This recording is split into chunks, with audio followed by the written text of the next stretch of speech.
and they're off.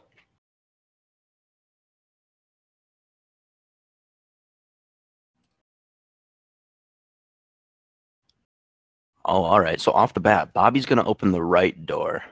And the problem with opening the right door is that it loses around a second to opening the left door.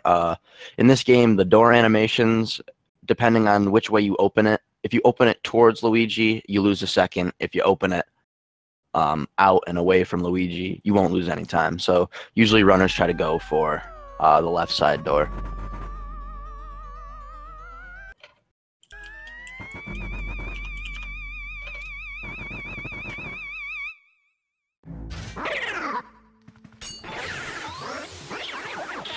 All right, so off the bat, what you're gonna be seeing HexBlaze and Bobby both doing is what we call scare skip, and it pretty much just involves facing the opposite direction and where the ghost is gonna spawn, because ghosts have set spawns in this game, and by having your Game Boy Horror out in the camera mode, the ghost actually won't scare you, so you save a scare animation, and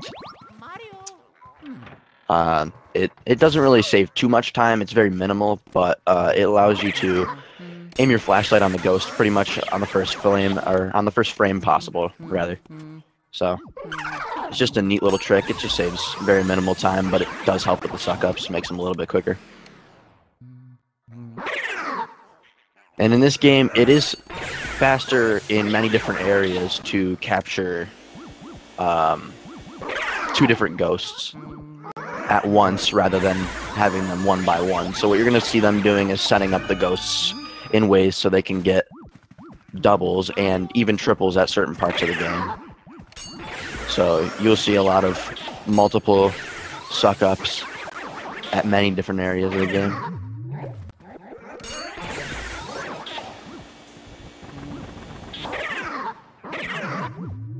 Alright, so what you see bouncing around on Hex's stream, ooh, and that's not good.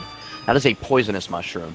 And when Luigi gets hit by a poisonous mushroom, I believe it's around 10 seconds that he shrinks down to this mini size, and you're actually unable to use his vacuum at all. The only thing you can do is run around with your flashlight. You can't interact with any objects, can't open any doors, so it's pretty much just a guaranteed 10-second time loss. If you get hit by one, you're pretty much guaranteed to lose time. There's really no good time to get hit.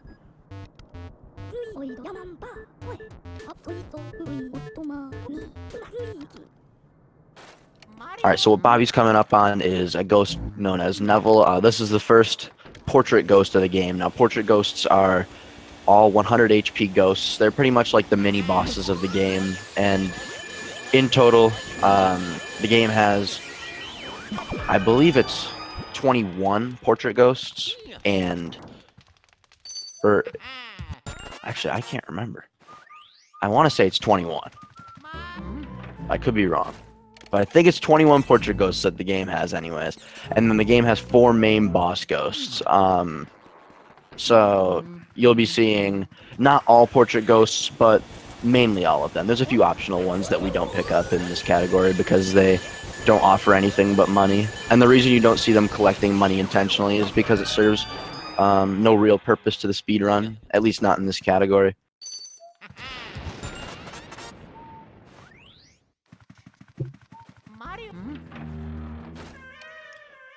Oh, I should also probably explain. Every time they get a key, as you can see, they just seamlessly kind of pick it up and then continue on with the game. But originally, when we used to pick up keys, there would be a little mini-map that would pop up to show you where you are in the mansion and where the key led to and what door it opened. But due to a glitch that was discovered on accident by Michael TOO, who is another high-level runner, we actually found a way, we found a setup for it that if you talk to Toad and you restart the game and press Y while your game is fading out to black, it'll actually keep the camera like stuck and you won't be able to open it up. So it actually cancels out the map loading after you grab a key. So that saves quite a bit of time over the run. I believe it is somewhere between like 10 and 15 seconds. I want to say it's around 10.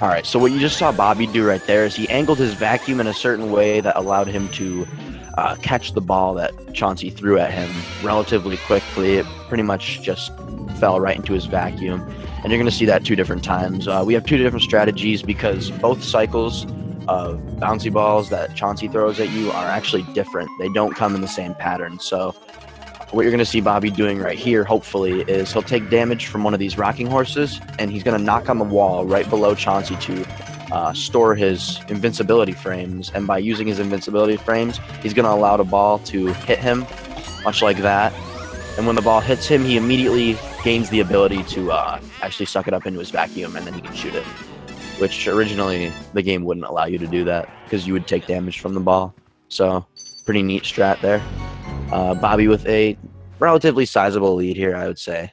Probably somewhere around 30 seconds. But there's a lot more to come, and definitely a lot more RNG elements to come too. So time could be gained or lost at any point there.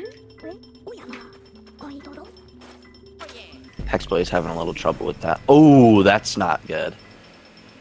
Alright, so he just missed a ball, and what happens when you miss Chauncey and you miss the shot is that you get an extra cycle of rocking horses. So that's not the most optimal thing, so I'm sure he's probably beating himself up for that a little bit, but oh, he did it again. Oh no. Oh no, that's not good.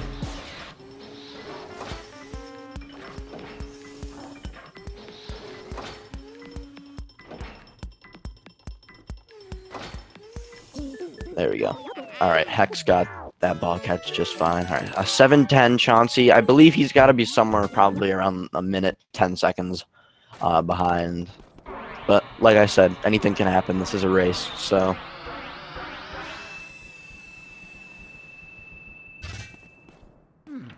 All right, so what you just saw Bobby do is he used his key that he got from the big chest, the one right behind HexBlaze, to open that door. And now every door that leads to a new area is guarded with barbed wire, so you can't get into it. It kind of signifies, you know, hey, you don't have the ability to access this right now. You got to do stuff before you can. And by doing stuff, you can unlock the boss keys and unlock the new areas. So Bobby is now in what they consider Area 2. Area 2 is the second shortest one in the game. Area 1 is the shortest. It only takes about 6 minutes optimally, a little less than that. But what you just saw Bobby do right there is he used the grabber ghost's grabbing mechanic to his advantage, and he actually shook the one ghost off, and by shaking a ghost off, it will sort of get thrown back in the opposite direction in which you're standing. So he threw it back into the other ghost and used it to get a double, which is faster than catching them both separately. And then right here we have the ghosts in the ballroom, known as the Shy Guys. Shy Guys work by basically sucking off their masks, and when they expose their faces, they're vulnerable to the flashlight, and you can grab them like that. So we usually try to get doubles on pretty much everything that we can. Alright, so right there's a little bit of an RNG element. It's about a 10-second difference between whether or not you get it. Bobby did not get it, but usually, well, they say it's around 50-50. Usually I feel like it's not too likely, but it's known as early release. The dancers there can just pretty much show their heart 10 seconds early if they want to, or they'll just make you lose 10 seconds. It's really just luck. There's not much you can do about it. You just kind of gotta hope you get lucky.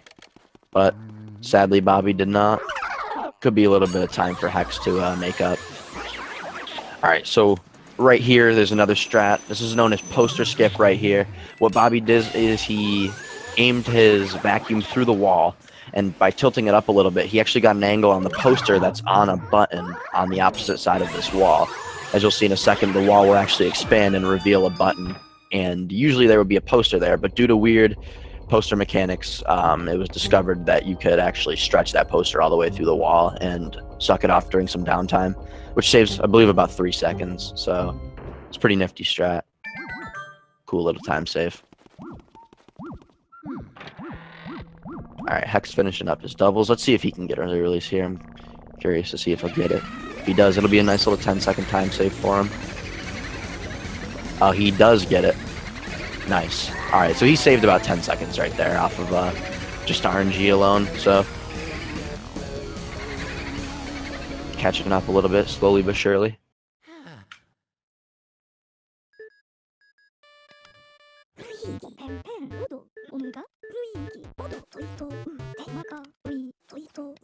So what EGAD is explaining right now is pretty much that Luigi has released all the boos into the mansion, and the boos were, well, I don't want to give any spoilers. We won't go with that. But pretty much the goal of the speed run is to capture 40 boos, and in doing so, 40 boos is the minimal number of boos you can collect, by the way.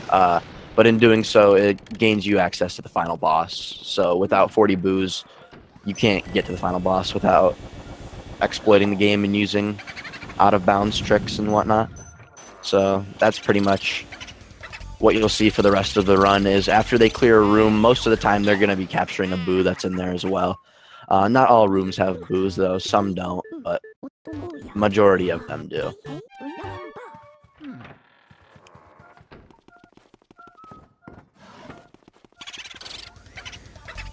And so right here, I also want to point out, when you see Bobby capturing a boo, he's going to do a little pump strat with his vacuum. And what that's known as just the boo strat. That was found by Coopery a few years back. I believe it was 2013. 2013 or 2014. But what it does is it pretty much, a boo is allowed 15 cackle noises before he's actually able to, like, just leave the room, kind of flee. So when a boo reaches its 15th cackle, he'll kind of just fly in whatever direction he wants, and he won't struggle. He'll just kind of go with no restriction. So what the boo strat does is it keeps the boo in place by holding the L and the R button and pumping the R button. You're activating the sucking of the vacuum, and then when you let go, you actually use your element for just about a split second, and by doing that, it actually locks the boo in place by keeping the cackles pretty on pattern. The reason that never really worked without the boo strat is because when a boo cackles, it was just kind of at random, but you can control the cackles with the R pumping. So that's a pretty cool strat, and it definitely saves a lot of time and makes the run a lot more consistent.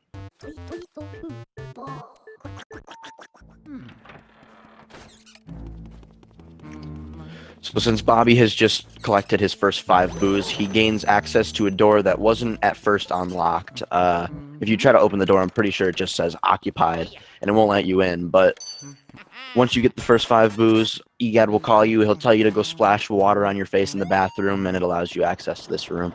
And that'll give you the key to the next part of the game.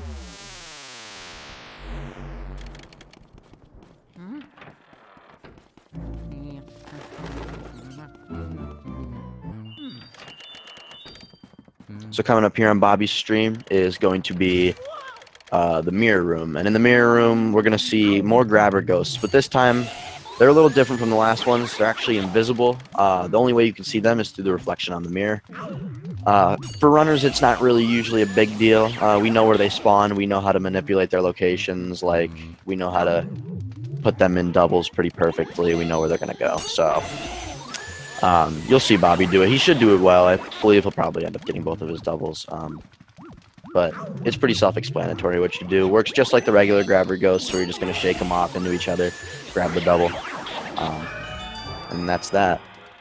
We're going to see another interesting strat coming up right here, too, that involves a new thing. Well, semi-new. It was probably I think it was brought into action around 2 years ago. It's known as save warping. And pretty much what he's going to do is Bobby's going to grab this boo, and he's going to use the knockback to grab that fire medallion. And because you heard the little chime or the jingle of the fire medallion being collected, it automatically gains you the ability to use fire as soon as you hear that noise.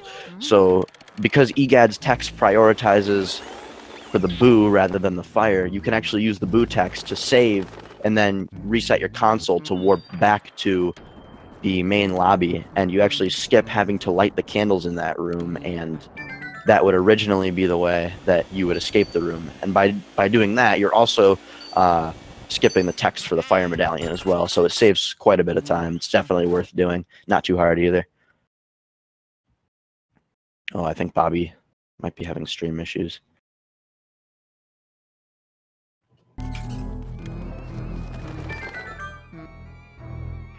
Alright, we're back.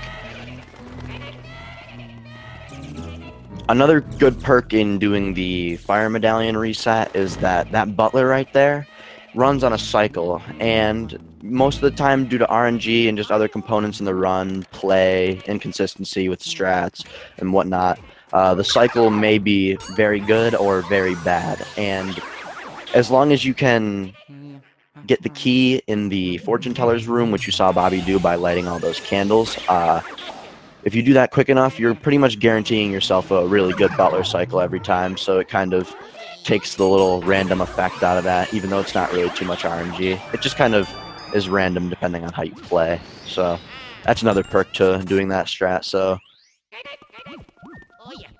it's definitely worth doing, like I said. So you're going to see him scan that mouse hole right there, and with him scanning that mouse hole, it will stay activated like that for the whole time that he's in this room. And he's going to actually use that mouse hole for a different strat that is actually a Japanese exclusive. You can't perform it on an English version. It will only work on Japanese. So what you're going to see him do right here is he's going to grab that boo, and right as the boo's health is nearing 0, he's going to use that little knockback to push himself into the mouse hole, and he'll skip the boo text. And like I said, that is only a Japanese thing, so that's another perk for running the Japanese version. I should also talk about the version differences. English is about, I believe, 10 to 15 seconds slower than English, depending on text. There's a certain area alone that saves you around, I believe, 10 seconds on Japanese, and then considering RNG text and whatnot, you can also save a little more time off of the English version while you're on Japanese, but both of these runners are on Japanese, so they'll both be able to do text skips with the mouse holes, and they'll both be able to have faster mashing sections in certain parts.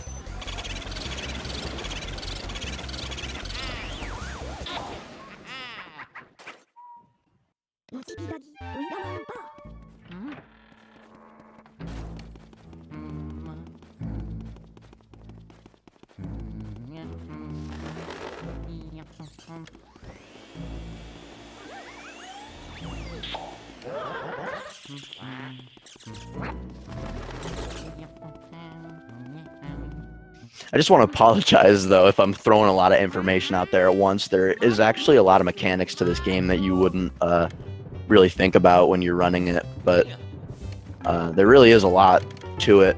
It's just kind of muscle memory for runners to do everything that they do. Oh, I'm curious to see what happens with Hex right here. Oh, that's not good. So what he tried to do there was grab the double before he got the hat, but he accidentally got the hat before it, which opened the ghosts up again, so they weren't actually stunned. He's going to get the mouse hole right here. I hope he doesn't miss the butler. All right. And Bobby just also completed a little challenge there from the Ghost Pianissima, Melody Pianissima. And pretty much what she does is she just plays one of 2 songs on her piano. She'll either play the land theme for Super Mario Bros. 3, or she'll play the water theme. And you just pretty much have to guess what the theme is. I believe she asks what kind of scenario the water theme gives you a little idea of, and in that sense she's just asking, hey, what area of this game do you have to be playing to hear this music, or whatnot. So it's just the water theme for Mario Bros. Or the land theme for Super Mario Bros. 3. So that's pretty much that. Pretty easy challenge. The options are always in the same spot too, so as soon as we hear the first little note of the song, we'll know what to pick. Just kind of comes naturally after running it for a while. You don't really got to think about it.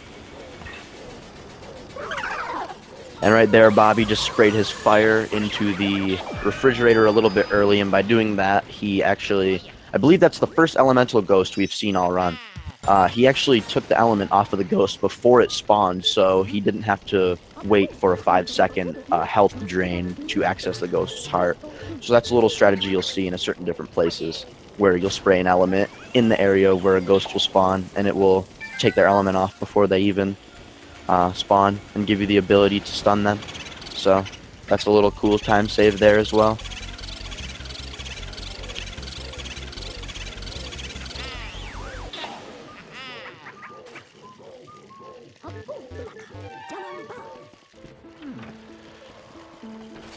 Alright, if you just saw on Bobby's screen right there, I want to make it clear the importance of him spraying those elements when he enters a dark room.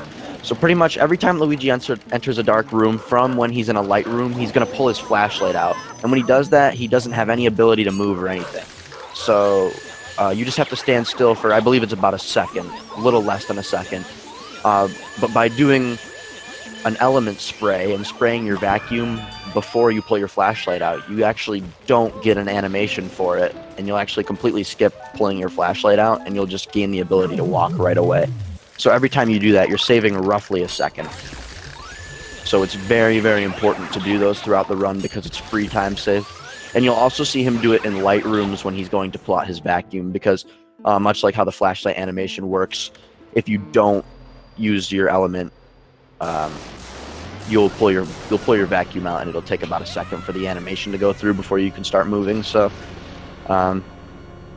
quick little time save there, and definitely a very important one as well if you're thinking about running this game. Definitely a good thing to get into the habit of. But coming up right here, this is going to be the second boss ghost. This is the end of Area 2. This is known as Bogmire, and the goal of this fight is to use these little shadow globs right here to shoot them at the real Bogmire. You pretty much trap him in his own goop, and then he gives you the ability to stun him, and you can just start sucking him up. And the goal here is one cycle. You can one cycle two out of the 4 main boss ghosts, my bad. The first one and the last one both have to be 2 cycled. I mean, theoretically, you can one cycle King Boo, which is the final boss, if nobody was aware. But it breaks your game. It doesn't really allow you to finish the game. It just kind of soft locks you. You won't actually be able to save your file and start a new game. But hopefully that doesn't happen. That's just known as crown glitch. It's just a glitch that pretty much invalidates your run. So hopefully nobody gets that, but it shouldn't be a problem because it's very rare. And you kind of got to try for it if you actually want to get it. It's not really something that'll happen on accident.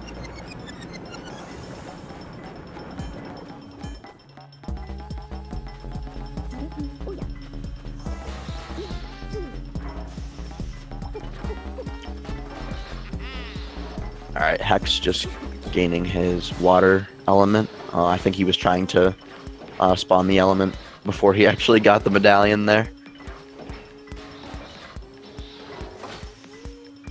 But yeah, as of right now, not too bad of a run for Bobby. I think he's on a decent pace.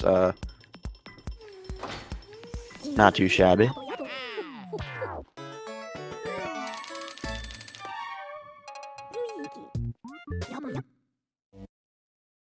If you guys have any questions you want to throw out in chat too, by the way, then feel free. I'm down to answer anything you might have a question about.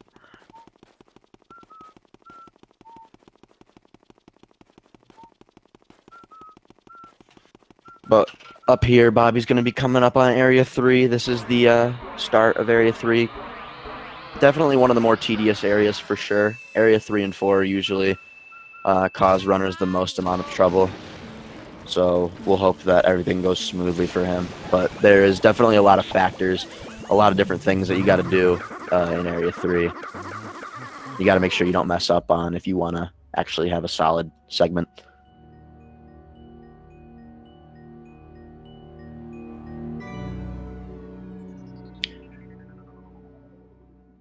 Yep.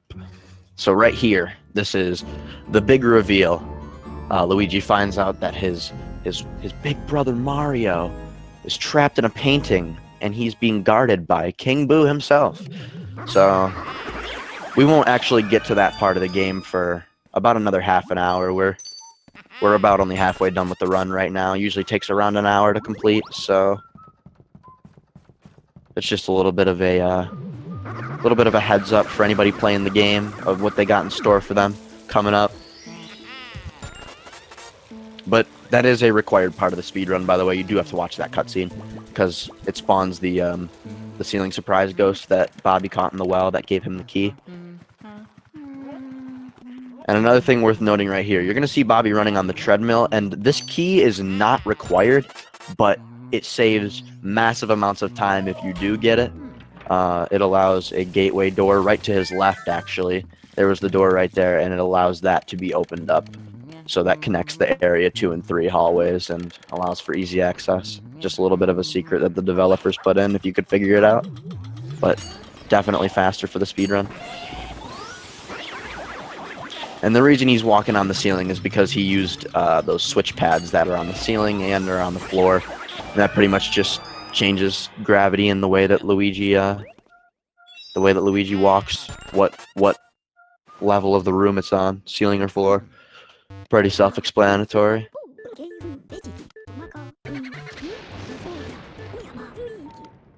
So Bobby collected his last element. That's the ice element. From here on out, he's going to be using all 3 of the elements to his advantage in the run. Each element serves its own purpose, and each element usually has its own thing that you use it for pretty much directly after getting it. So with water, it's lighting the candles, even though we skipped that. With water, it's putting the fire out in front of the door, and with ice, it's going to be this ghost that you're going to be seeing in about 5 seconds or so. This is known as Petunia. Pretty easy ghost. All you got to do is open the curtain up. You see that she can be exposed by spraying her with ice and cooling down her shower, and that's pretty much that.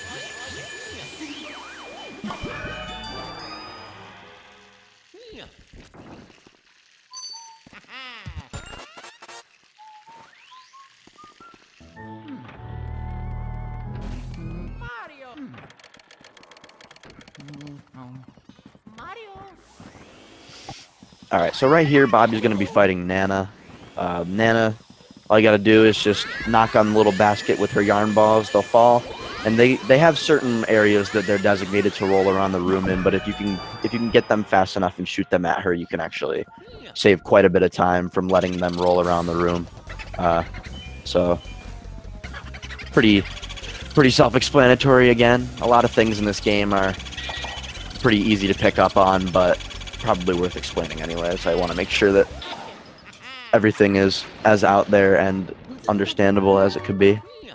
So, again, my apologies if I'm throwing a lot of information out there, but there's definitely a lot to this game that people might not understand or might want to know about. So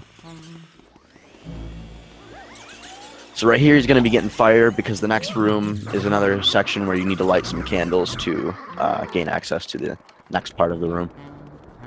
So by right here, he's pretty much gonna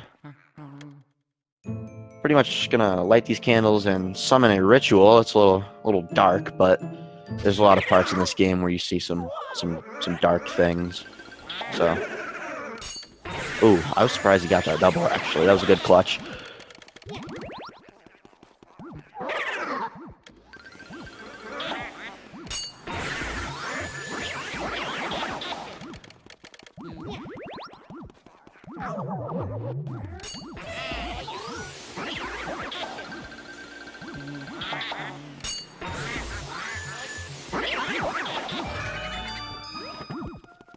Is Petunia allergic to the cold? I believe the reason that she says achoo is just because it's supposed to signify that it's like giving her a cold. Kind of like, I think there's, I don't know, I think there's something that like when you're like wet and you're out in the cold, you have a better chance of getting sick because your body cools down or something like that. I think that's what they were going at, but eh.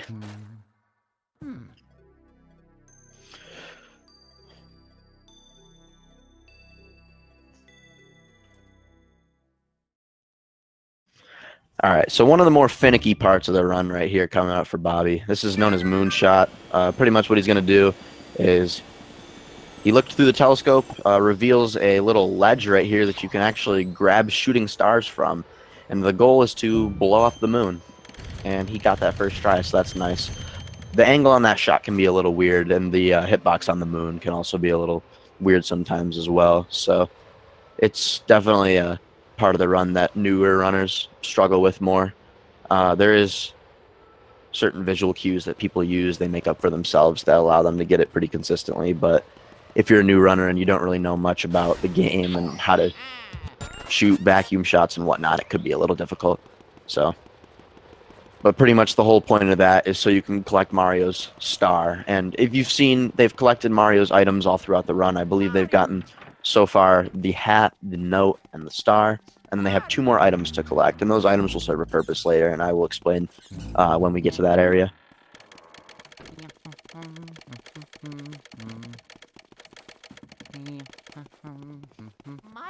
Oh, did HexBlaze get a T-Room tech skip? I honestly didn't even notice, if we're being honest here. I'm sorry, my commentary's probably been very one-sided. I just want to make sure I'm getting all the strats that Bobby does because I don't want anything to be missed. Ooh, okay, I see Hex with the strats. What he did right there is he actually used the element that he has to his advantage. Ice is the only element that actually has an effect on the boos and how they behave. So if you spray a boo with an element, well, ice in particular, the boo will actually freeze in place for a certain amount of time, which gives you a little bit of downtime to do whatever it is you may need to do. One of the fastest things you could do in a speedrun is open the chest and spawn the key, and by doing that, it allows you a little bit of time from when the key actually is able to be caught by the vacuum. There's a little bit of downtime. Hopefully this boo doesn't ditch into the hallway. Oh my god, he got so lucky. But anyways, yeah, what I was explaining was runners will often freeze the boo, open the chest, and because the key is freshly spawned, it actually doesn't have an effect on the vacuum at first. So you can continue sucking up the boo, and by the time you finish getting the boo, the key will be able to get sucked up, and you can kind of drag it more towards the door in the direction that you want to go. So that's a nifty little strat there. It's mini optimizations like that that definitely open the gap between good runners and lesser good runners.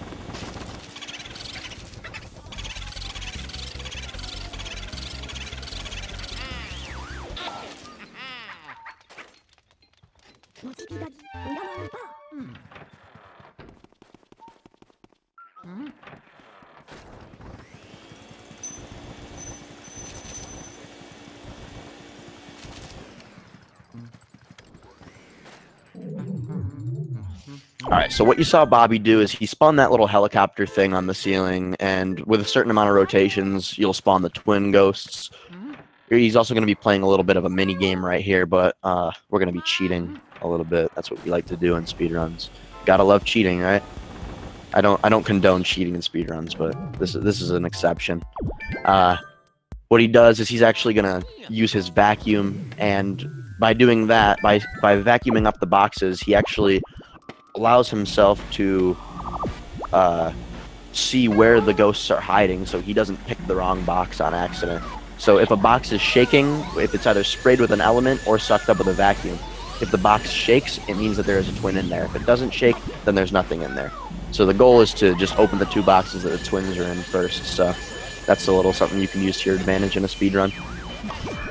And I guess in casual play as well. But a lot of people I feel like don't know about that. They kind of just guess where the twins are and hope they get lucky.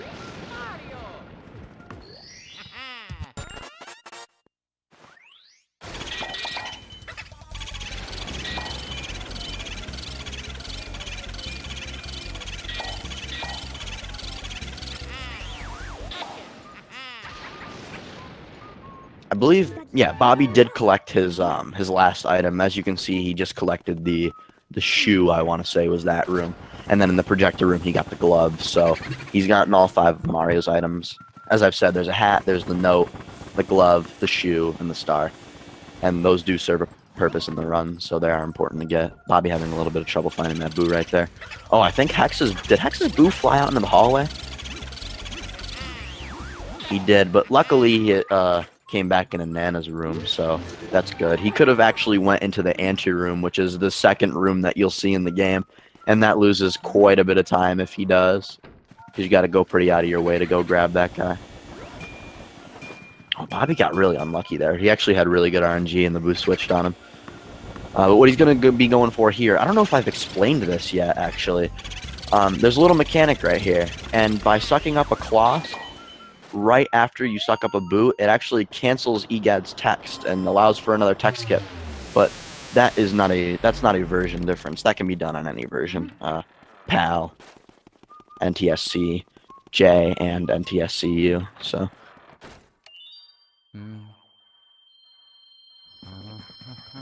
Alright, so we're coming up on everyone's least favorite part of the run. This is Text Mash Central right here. Welcome to Text Mashing 101 with Mastahbobby. Well, I will be your host, Jared's Giants. And here we're going to commentate this. Clairvoya's spitting out a whole lot of nonsense. We don't really care what she has to say, but to sum it all up, she's just telling us where Mario is, about his whereabouts, situation that he's in. And that's pretty much the significance of the items in the game. You trade in one item for one piece of information about your brother's whereabouts. And in the end, you will see what happens. But I will let him master the text first before I explain anything else. Just because.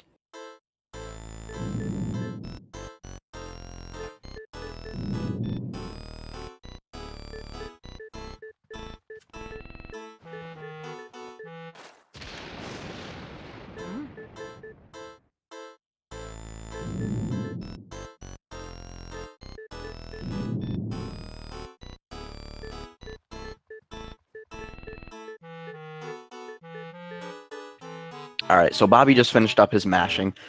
What Clairvoya pretty much explains right here is that she wants to be returned to her painting, so it's actually pretty weird. The developers of the game actually gave this ghost different mechanics from the other ones, in that Clairvoya actually doesn't fight your vacuum, so there is no resistance on your vacuum. If you kind of just stand still, she won't actually fight off anything. She just kind of allows herself to be captured, so the ghost works a little bit differently than other ones.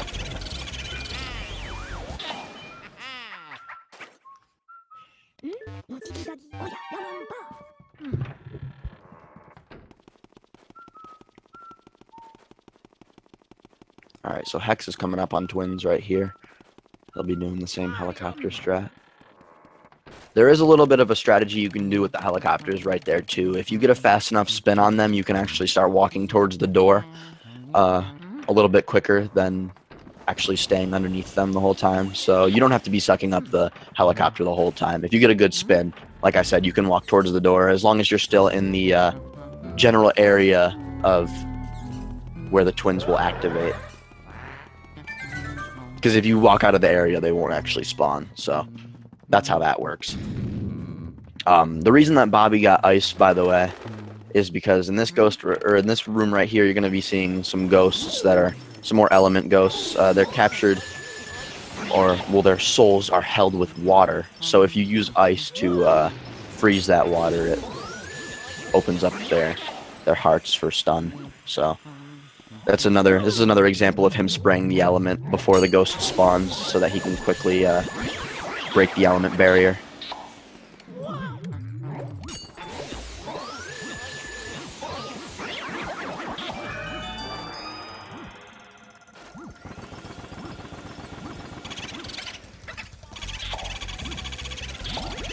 I would imagine Bobby's probably going to use that freeze strat here for the boo. Yep. Alright, so you'll see right here, the key does not affect his vacuum until right about then. So for the first few seconds that the key spawns, like I said, the vacuum is not affected by it. But then after about a second or two, the vacuum gains the ability to auto-lock onto the key. So that's why that strat is used to our advantage. It's a pretty cool one.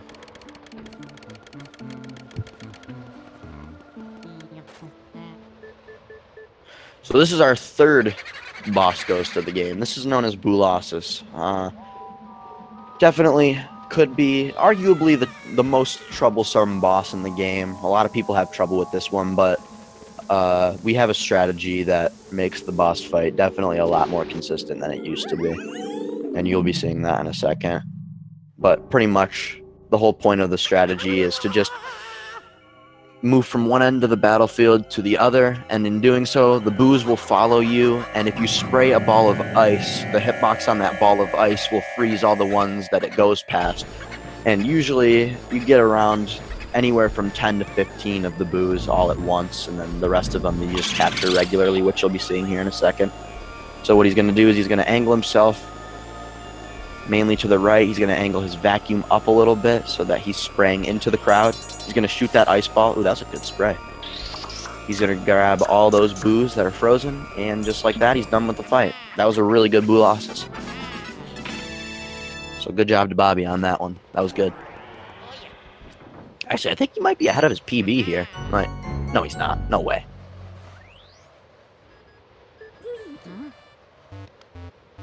Wait, is he? Now I'm curious. I'm gonna go check his stream. Oh, he is. He is. Okay, Bobby's on PB pace right now. He's a half a second ahead of his PB.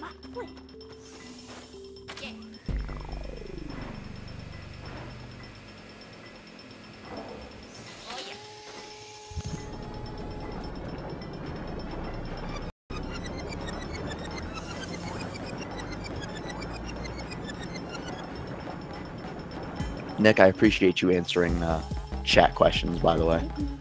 Sorry, I'm slacking a little bit on the chat questions, but I'm trying to watch the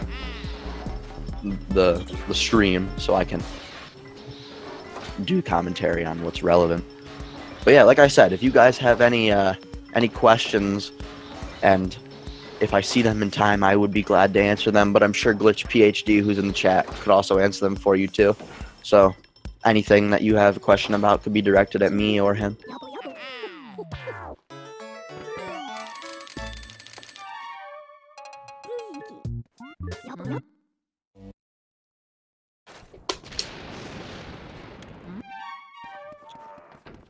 Alright, the reason Bobby just paused right there is because he's going to be switching to sidestep.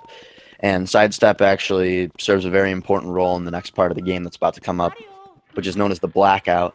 And pretty much before he can actually allow himself to advance in Area 4, he has to go through this little section where lightning strikes the top of the mansion and actually shuts off all the power.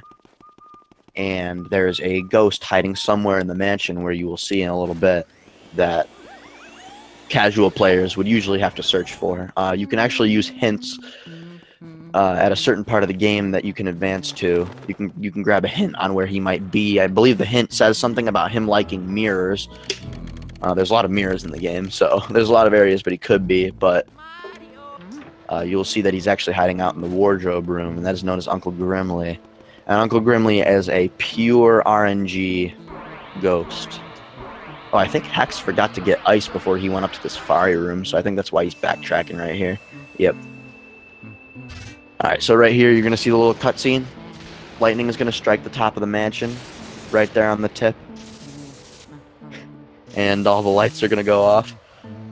So this is the blackout. So as I was saying about that little hint right there, if Bobby was a casual player, he would likely progress into that door that he had just unlocked, and he could actually make his way to the telephone room, and you'll hear that one of the phones in there is actually ringing.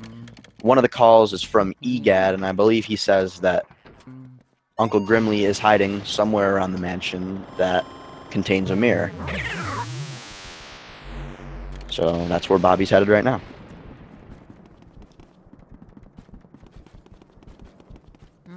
And the reason that sidestep is going to be an advantage here is because with sidestep controls, Luigi will walk in a certain way, and in doing that walking, he's always pointing his flashlight in another certain way, instead of pointing his flashlight in the direction of where he's walking.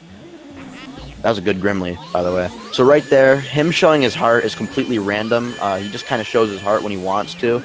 So you can get one as good as him showing his heart the second you walk in the door, or you can get one as bad as waiting 45 seconds. I believe the longest is 47 seconds, if I'm not mistaken. So that's just pretty much as bad as it's going to get, is somewhere around a minute for him to show his heart. You just kind of hope that doesn't happen to you in the run. But Grimly usually tends to be anywhere from like instant to 10 seconds. That's usually about how long he'll take. Like I said, on a very, very bad occasion, though, he can take longer than that. Take anywhere up to 30 seconds, 45 seconds. It's just all random. Yeah, so the difference between standard and sidestep is just with standard controls, Luigi kind of just... It only affects movement in dark rooms, but it has to do with the flashlight controls. So with standard, Luigi will just point his flashlight in whatever direction you decide to walk him.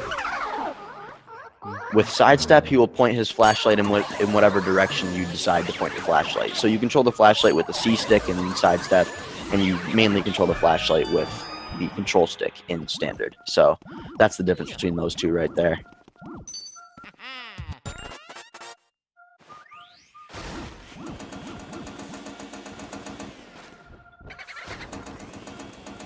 Oh, that boo got switched. Oh, that's a poisonous mushroom. I really hope he doesn't get hit by that. Where is that boo? He's on the top shelf. He's on the top shelf. Nice. Alright. Took a little bit for him to spawn that, but I think he'll be alright. Oh, Hex is doing a little bit of a different strat here. I actually haven't seen this being done before. Ooh, this doesn't look too promising. Is he gonna get this? No. Alright, so sadly Hex is gonna be two-cycling here. That's pretty much the goal of Boulos is to not two-cycle. But at least he didn't three-cycle. Alright, that wasn't too bad. That wasn't too bad of a two-cycle.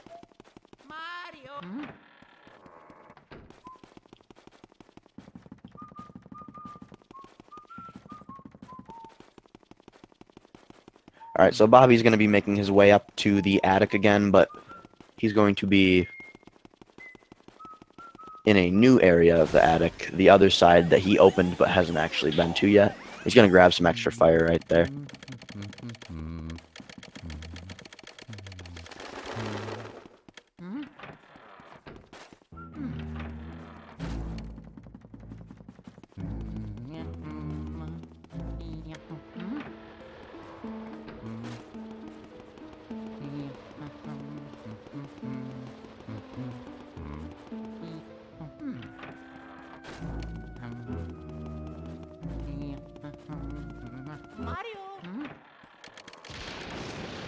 Two-cycle is what you don't want. Six-cycle it is. Well, yeah, man, of course.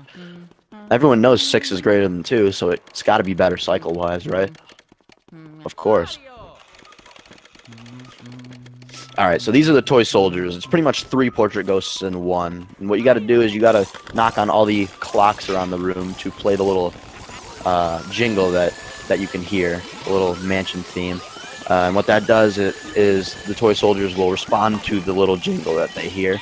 They'll start doing their little marches, and they'll give you the ability to suck off their wines. Oh, Bobby's going for the double here. He's going to get it, too. Watch. He's going to get it. Yes, good stuff, Bob. Let's go, Bob. That's what I like to see. So, yeah, the ghosts, they have the little wines on their back, and the way you get them to expose their hearts is just by sucking the wines off the back of them. Oh, he's going for Boston Burn here. Alright, so what he's going to do here is he's going to take damage by the Shy Guys, get the invincibility frames. He's going to hurdle them all up into 1, and suck them all up 6 at one time. And if I'm not mistaken, 6 is the max that you can have for ghosts at one time. So I think you can only suck up 6 ghosts at once. So that just happens to work out pretty good. Certain runners choose to burn the Shy Guys, though, and not actually suck them up. I'm one of the runners who just burns them, because I think burning is more consistent, and I don't think it loses too much time either. Just kind of depends on what you want to do, though.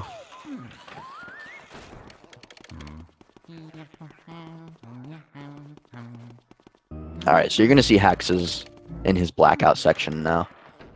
He also switched to sidestep. Sidestep is usually the way to go with the blackout. I know some runners like to use standard, but the whole thing for sidestep is that ghosts around the mansion will spawn, and you pretty much just get scare animations that'll lose you an extra second every time you get one, so you want to try to avoid that. Alright, so Bobby's going to be using Scare Skip right here to allow... Oh, no. That's not good. Actually, he might be able to get a... Oh, I thought he was going to get a recovery triple there. He still got a double, though, so not as bad as it could have been. Definitely recovered that pretty well. Alright, Hex is having a little bit of trouble with Grimly here. Alright, there we go. Not too bad. Like I said, it's usually somewhere within, like, instant to 10 seconds is usually what it gives you, but there are certain times where he decides that he doesn't want to be nice, and he'll make you pay. I hope Bobby gets this one cycle on this boo right here. This is one of the most important boos to one cycle in the game. It has 150 HP, so it allows for just the right amount of cackles to one cycle him. And he did get that, so that's good. But the reason that that's bad is because both of the ways that he could go will lead to dark rooms. If he goes out into the hallway, it's a dark hallway. If he goes up, it's a room that hasn't been completed. And with boos, their mechanics work in the way that if they're in a dark room, you actually suck them up by 1 HP per second, I want to say. So you can't actually drain their HP quickly enough to actually capture them. And I'm pretty sure if they're at 0 HP, you can't actually get them in the first place anyways. So that's the reason why we like to keep boos in lighted up rooms, is because that's really the only way to capture them. That's pretty much how that works.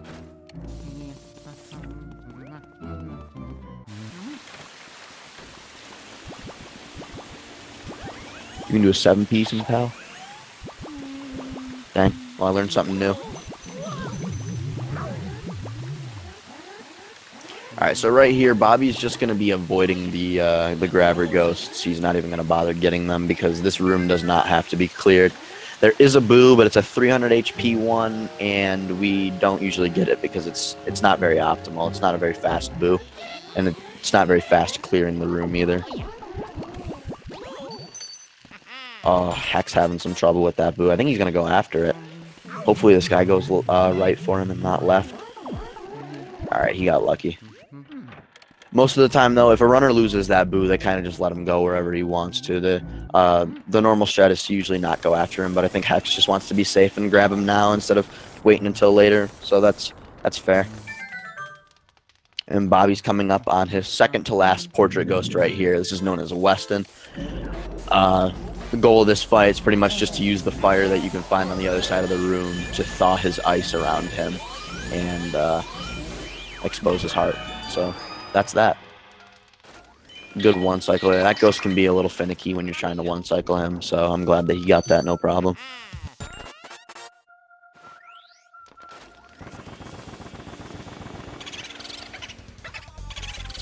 Again, another one of the most important ghosts to, or boos rather, to get a one cycle on is right here.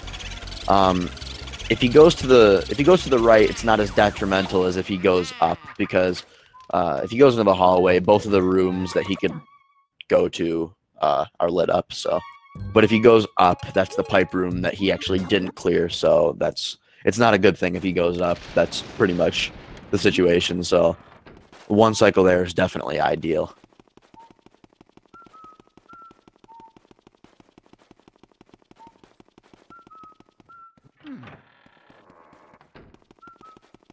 So yeah, anyone who is just recently tuned in, we are nearing the end of this race. Both runners are in Area 4.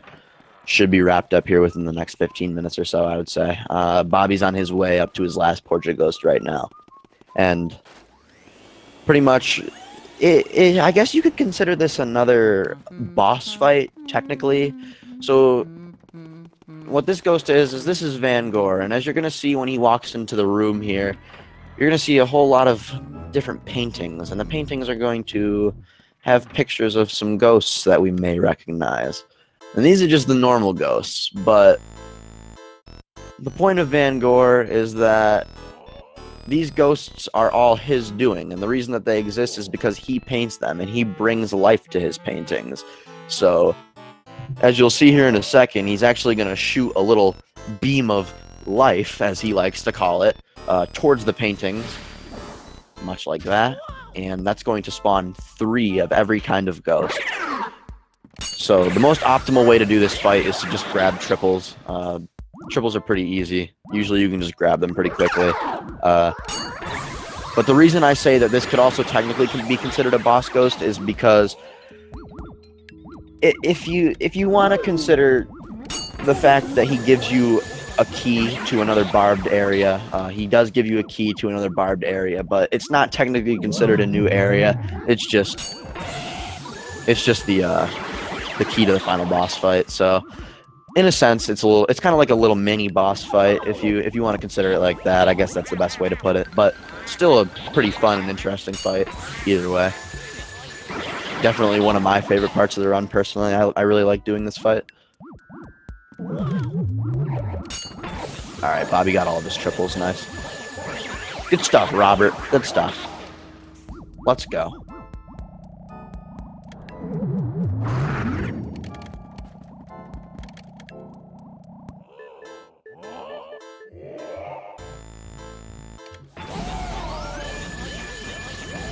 Alright, and as you can see right here, after he gets Vangor, it's going to zoom in on the little painting that has the chest on it.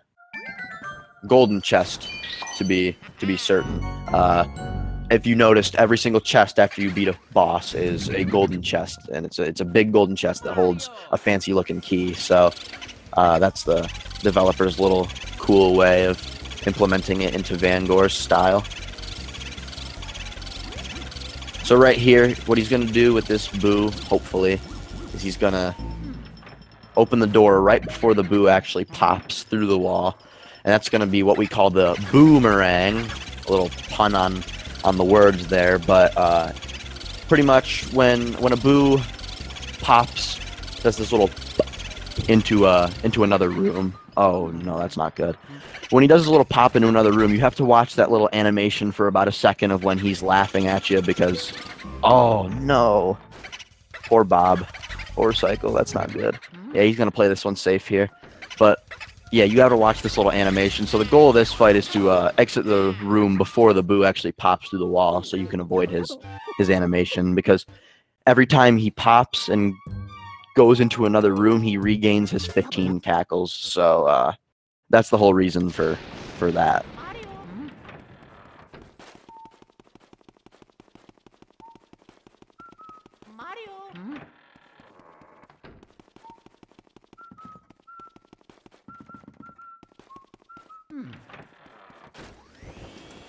Oh, Hex having some trouble with the armory boo. That's not good, especially because he flew up, so there's a pretty big chance that he could go out into the hallway and lose him quite a bit of time. Hopefully he doesn't. Alright, good. I'm glad that he didn't get trolled by that guy.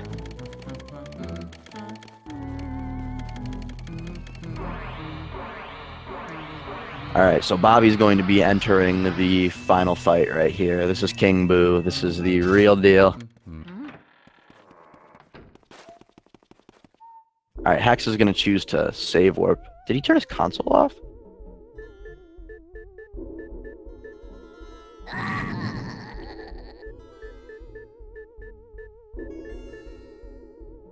Oh, he did. He accidentally shut the console off. That's rough.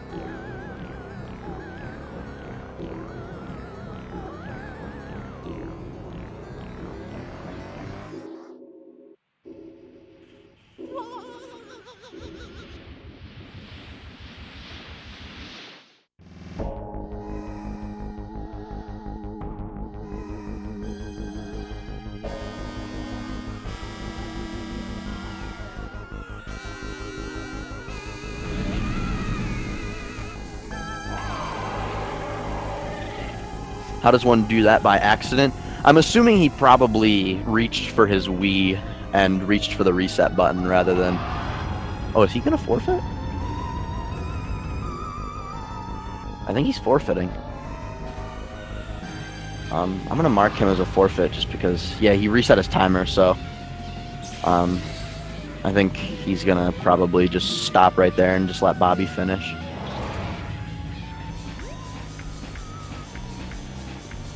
Oh! I didn't even notice that. That's why he forfeit. He has 18 boos. Oh, jeez. That was a good call. I really didn't notice that. I really didn't notice that. Jeez, that's terrible. I guess he forgot to save when he actually did the warp. He must have shut his console off before he actually hit the save button. So instead of going through and beating Boolossus and doing all of Area 4 again, I definitely understand why he'd rather just reset there. Yeah, that's not good. And Bobby is going to finish with the time of 1 hour 10. That's going to be a finish for Bobby, and he will be moving on to his next round. So not too bad of a run there by him. If any other runners want to hop into the voice call for a little bit of a interview, you have every right to do so. But either way, thank you both guys for racing. I appreciate the race. This has been a fun one to commentate. And thank you for everybody for coming out, chatting, keeping me company during this. I appreciate it. I don't usually do solo comms, so I had a fun one. This was definitely this was a good time. But congrats to Bobby. GG to Hex.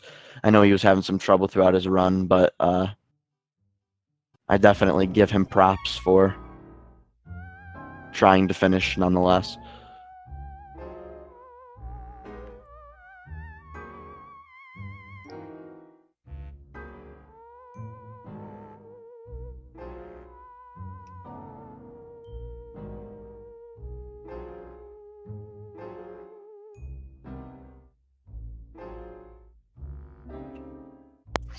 Yo. What's going on, Bobby? Congrats on your win, man. Thanks. Got any comments on your run? Anything you want to talk about? I saw you were on PB pace, like after Boolossus. I was like, oh my god. I played really bad. Oh shoot. There's a lot of mistakes in Area 3 and 4. I don't know how I was. Like, if I didn't mess up Van Goraboo, I would have had a 59. So that's pretty insane. And I also didn't get ER. Yeah, you're on a really good run. Yeah, I don't feel like I played too well, though. This is the thing. Also, I woke up like 10 minutes before the race, so I thought I would get like a 102. Hey, nonetheless, I think for your standards, I think you played really good, so I think there's nothing to be ashamed of there. I got 2 gods. Both 1 second. So we're at a 58.08 summer best. Oh, yeah. Gotta bring that down. Hey, I think you're due for a PB pretty soon, though. I'm not gonna lie. Hopefully. Yeah, there's definitely a lot of room for improvement in your run too. I can see it. I can see you have a lot of places where you can save time. So you'll get there. But yeah, congrats on your win, man. I think. What do you think? We should wrap this up now. I think it's about time. Yeah. All right. So everybody who watched, I appreciate you viewing. Everyone who came out, hopefully you enjoyed the race. Hopefully I provided the commentary that you all were looking for. Again, congrats to Bobby. He'll be moving on. HexBlaze, thank you for racing as well. Yeah, thank you, man. We appreciate you doing the race, showing up for the good time. I had definitely a fun time. So, yeah, other than that, this has been Jared's Giants.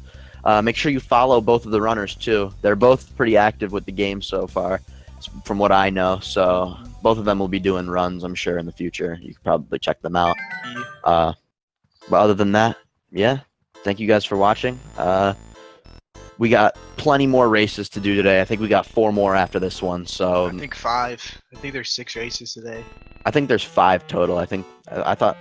Well, oh yeah, you're right. 1, You're right. 2, Some of us 3. have left. Yeah. So we got Rick versus Yoshi Boy at 5. Mini versus Switchmaster at 6.